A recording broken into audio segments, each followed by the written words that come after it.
Hi, I'm Andy Ely, Senior Funeral Director for G. Seller Independent Funeral Directors, and we've been serving bereaved families since 1910. I'm sure you're all well aware there's lots of different myths, taboos and misconceptions around what happens behind the scenes within the funeral profession. So we decided to put together this series of podcasts to answer those questions and hopefully dispel those myths.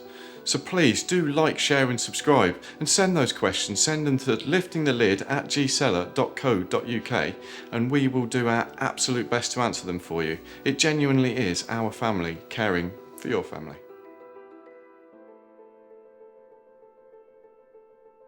Welcome to the latest episode of Lifting the Lid.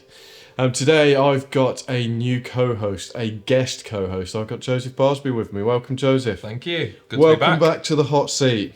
Thank you. We've met you once and I'm sure we'll meet you again.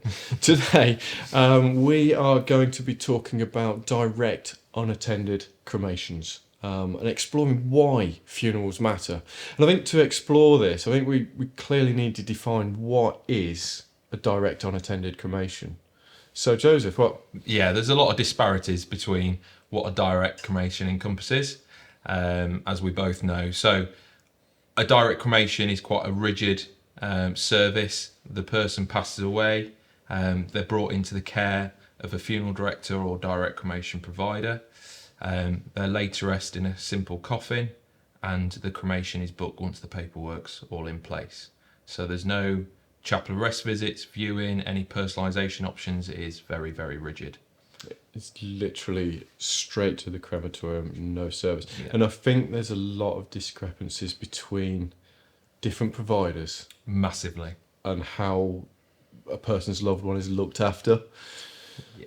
So I think before we explore, I'm going to actually read a case study, and I'm going to read it verbatim, so bear with me because I'm going to be reading from a screen just across there, and it states that a recent case study by Aberdeen University found that during the pandemic, many people were upset when those who died were left in body bags or otherwise not washed, dressed, or treated with the expected forms of care or respect. They also found that the depth of distress is understandable because death is a significant event in each person's life and represents an important loss in relationships and communities. Taking part in ritual activities when someone dies is often regarded as a matter of significant responsibility, as well as being important for emotional well-being. If people cannot ensure or contribute to a good funeral for those that they take the responsibility for, whether in family, community or professional roles, they can feel a sense of disappointment and moral distress. This distress is not fully relieved by knowing that circumstances were beyond their control. So I think that's really important because that's sort of clearly stating there that a funeral and a rite of passage is important. Incredibly. My thoughts are with COVID, a lot of those decisions, that personalisation, that was taken away from people.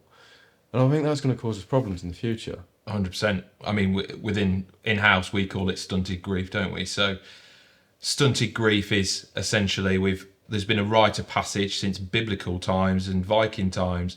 And what people misinterpret is that they feel that a funeral should be all the pomp and ceremony of a traditional Victorian funeral. Yeah. It doesn't have to be the case.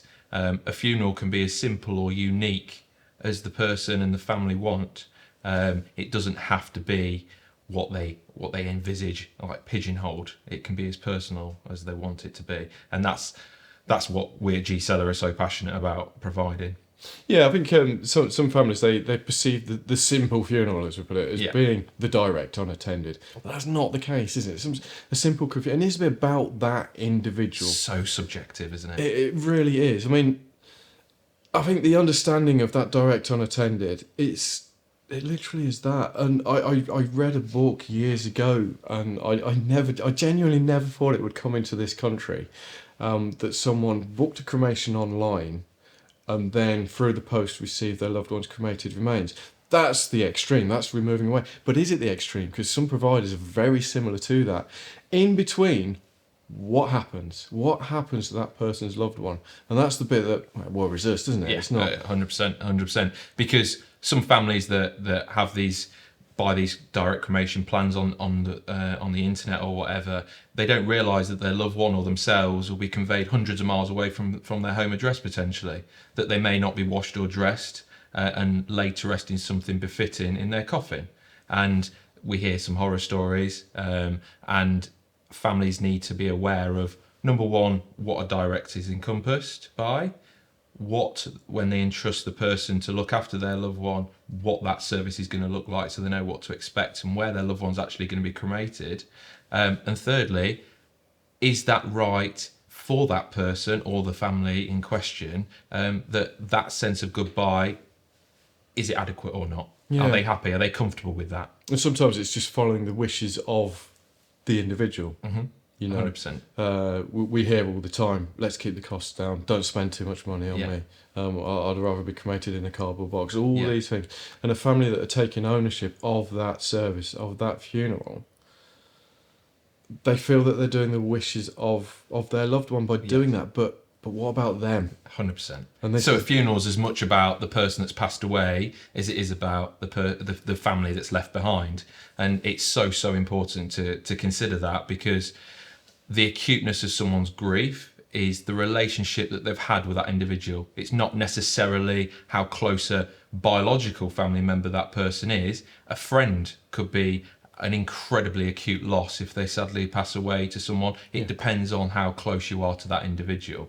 And not having that rite of passage, that ceremony, whatever that looks like, is really important. And it can then not allow that person to grieve and readjust to that new normal without that loved one and that friend a physical presence in their lives any longer. Yeah, it's just that I feel it's important to have that opportunity to say goodbye. I'm going to talk about COVID again. Yep. Because that was when it was forced. And I genuinely feel that there's going to be a knock-on of the stunted grief. I think we're only touching the surface with it, to be honest with you. You had no option then, that's what we had to do. And personal friends that lost parents throughout that pandemic, I know are really struggling with that. And then there's the fact that can we perhaps have a service of Thanksgiving or something afterwards? Yeah. Which I think closer to the time is something that's doable if we're looking at the financial element. But further down the line, it's kind of like having People start saying, like, are people going to attend? You've or got to bring it all back to the forefront as well. And I think it's incredibly difficult. So we're about other providers, other service providers. I want to talk about us because we do offer the service. Absolutely need to. How do we differ to those other services that we hear these horror stories? So we convey the person that sadly passed away into our care individually. Yep. They're brought into our care at our main office in Hinckley. They're looked after, they're washed, they're dressed, laid to rest in a simple closing set in a simple coffin. And then once the paperwork's been issued, within 14 days, we'll convey them to the crematorium in a hearse. Not in a van, not with plenty of other people, on their own, in a hearse. Individually, respectfully, Absolutely. Yep. And send the necessary funeral attendants to go to convey that said person onto the catafalque. And once we've laid them to rest on the catafalque, we then respectfully take a step back and create an arc around the catafalque and respectfully bow and take our leave. We'll sometimes play some music as well that was pertinent. Choice, that's pertinent to the person, and then we'll convey that loved one's cremated remains into our care the next working day, and then we can either deliver to the family or the family come and collect those cremated remains from us. Or we can carry on with another service, so Absolutely. a service of committal somewhere, perhaps at a grave location. I mean, I think it's quite important to say that for a funeral service, the deceased doesn't necessarily need to be there. You know, Absolutely. It could be a representation, but it can all work together. 100%. So particularly from the financial aspect, if we're talking about the financial side of things, you know, a direct unattended cremation alongside a service of Thanksgiving would work. 100%. And we do that all the time, don't we? In do. our service chapel, the family can see that service in the service chapel is their goodbye, and then we convey their loved one to the crematorium without them there. But we still have the same amount of dignity and respect. Or the cremation can take place first, and then the family have the service of Thanksgiving in our service chapel or a church or wherever they want. In a field, in a teepee, at a racetrack, wherever the family think that is befitting and personal to that person that's passed away. But I think the important piece is it should be personal. It should be about the 100%. individual. It should be It really matters. important. It's about that family that are kind of left behind. We hear all the time that people, I've just mentioned this, but we hear all the time, and I can't sort of stress it enough, that people are trying to deliver their loved ones' wishes. But I know full well when I'm sitting having these conversations that that's not the decision they want to make. And sometimes it feels really uncomfortable because I don't want to sit there and push things onto people. No. That's absolutely not what We're we not do. sales, are we? We're not sales. First and foremost, it's But service. sometimes we just need people to be aware of what it involves. What is a direct unattended cremation? And I worry as well that there's people out there that have bought these funeral plans for a direct cremation and have no comprehension of what's actually incorporated in it, what a direct cremation is, and haven't actually spoken to their loved ones about it. And then suddenly that person passes away, and their offspring, the wider family, don't even realise that they have no goodbye. And there is answers to that. The family don't have to follow that. Someone's funeral wishes aren't actually legally binding. So someone could do a different style of funeral, Yep. and still be able to have a goodbye. And one of our senior funeral directors, Kev, he speaks to families all the time. And when they say, "Oh, my mum wanted a direct cremation," he asks them a pertinent question: "Is that what you want? Are you happy with that? Yeah, You're not going to be able to have a goodbye." That's exactly what I was trying to get at. Yeah. 100%. Yeah. And I think that's a really, really caring, compassionate way to speak to people, because we're not selling, we're asking them a question, because there is no going back. There is no second chances. You only lose your mum or dad once, and or a family friend or whatever. We're all individuals. You only lose that loved one once. So we want to make sure it's right, and we want to do our bit to make sure that we've made a difference and that person feels happy in the knowledge that they've said goodbye in the way that they want to. And I can't stress enough about the way we do that. If the decision is for a direct unattended, 100%. it's still done properly. 100%. We care for people as though they're our own. Absolutely. What do you think? Is there anything else we need to add? I think that's it. Okay. Perfect. Thank you. Thank you, Joseph. I'll probably see you again, no doubt. Absolutely. Absolutely. Please, if you do have any questions, do like, share, subscribe, send the questions, send them to liftingthelid@gcello.co.uk.